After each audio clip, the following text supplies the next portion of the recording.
Subscribe করুন বঙ্গান চ্যানেলকে আর bell বাটনটি টিপুন সবার আগে আমাদের ভিডিও আপডেট পাওয়ার জন্য।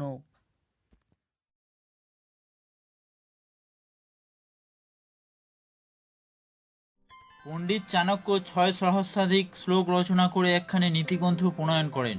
সেই গ্রন্থের নামকরণ হয় চাণক্য নীতি। তাছাড়া তিনি রচনা করেন লঘু চাণক্য, বোধি চাণক্য ও বৃদ্ধ চাণক্য নামে তিনখানি পূর্ণ গ্রন্থ। বিষ্ণু সিদ্ধান্ত নামক বৃহৎ জ্যোতিষ গ্রন্থও তার রচনা।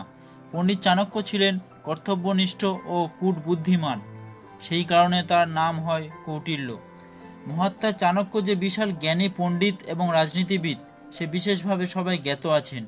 তিনি ভারতবাসীর কল্যাণের জন্য বহুবিধ শ্লোক ও নীতিকথা বলে গেছেন।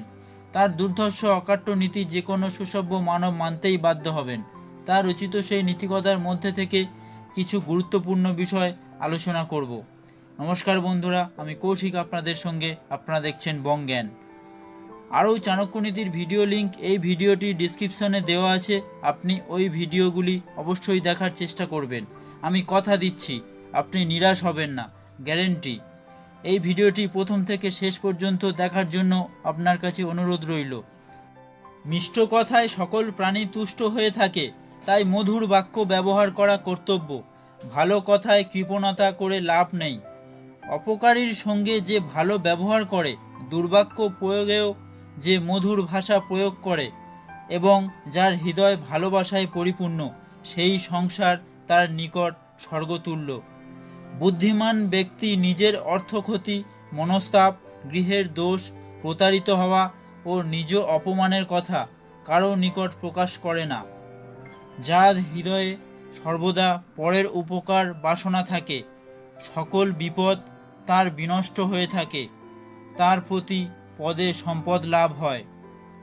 যে স্থানে ধনী, রাজা, নদী, বৈদ্য ও সুব্রাহ্মণ এই পঞ্চ নেই, সে স্থান বর্জন করা উচিত। যে দেশে সম্মান, অর্থলাভ, মিত্র ও বিদ্যার্জনের উপায় নেই, সে দেশ বর্জন করা কর্তব্য। অবশ্য কর্তব্য কর্ম নিজ মানুষেই রাখতে হবে, সে কথা কাহারও কাছে প্রকাশ করিবে না। অপর লোকে জানতে পারলে সে কাজে সিদ্ধ হয় না। ভালো রূপ পথ দেখে পদক্ষেপ করে পথ চলিবে।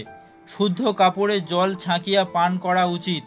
শাস্ত্রের যুক্তিতে কথা প্রয়োগ করিবে।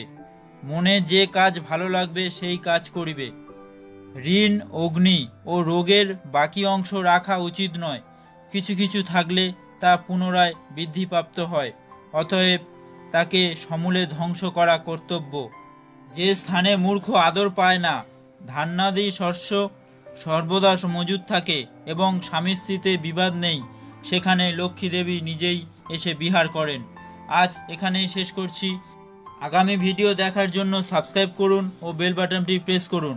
আপনার এই ভিডিওটি ভালো লেগে থাকলে লাইক, শেয়ার এবং অবশ্যই কমেন্ট করে জানাবেন। আপনার মূল্যবান সময়টি এখানে দেওয়ার জন্য অনেক অনেক ধন্যবাদ। আপনার দিনটি শুভ হোক।